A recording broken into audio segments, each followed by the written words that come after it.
Родителите ќе одговараат за насилството што го извршија нивните деца во Ѓорче Петров. Полицијата поднесе кривични пријави поради инцидентот во кој малолетничките крвнички претепаа 13-годишно девојче. Ја принудуваа да јаде кучешки измет, а сето тоа го снимија и го објавија на социјалните мрежи. 6 кривични пријави по член 201 став 1 од Кривичниот законник за пуштање и малтретирање дете, поради тоа што малолетните деца на пријавените лица извршиле кривично дело по член 386 од Кривичниот законник, односно поради физички напад врз 13-годишната малолетничка во Ѓорче Петров.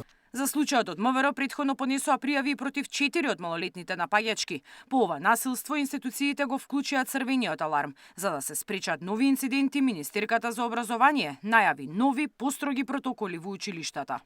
Ќе бидат обврзни дежурствата на наставниците во училиштата, како во ходниците, така и во училишниот двор. Факт е дека тоа во некои училишта постои, но во огромен број на училишта и не постои.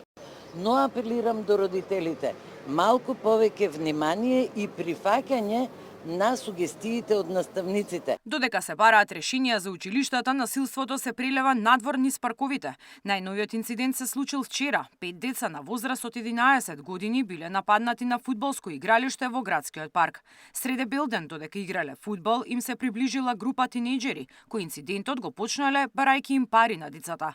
Според сведоштвото на родителите, напаѓачот откако бил одбиен, физички нападнал едно од децата, обидувајќи се да му го одземе велосипедот. Едното детенце кажало дека има во него само 50 денари, па дај да видам друго што имаш. И кога почнале да бегаат, едно детето што ги закача, почнува да трча по нив и го фаќа едното дете, другарче на синот, и му удира клоца во грб.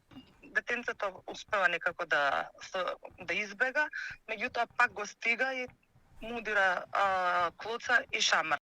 Оно што дополнително загрижува е општествената апатија, иако настанот се случил среде градскиот парк. Освен случајни минувачи, во околината на игралиштето имало и градежни работници од кои децата очајно барале помош, но ниту еден од нив не изреагирал. Изминатиот месец јавноста се крена поради низа слични настани според кои безбедноста на децата е сериозно загрозена. Освен врсничкото насилство кое секојдневно го пријавуваат родители на ученици, загрижувачки се и случаите со педофилија, детска порнографија и силување на деца, каде во 2 одделни случаи сторителите беа вработени во училишта. Мирјана Давидовска, Сител телевизија.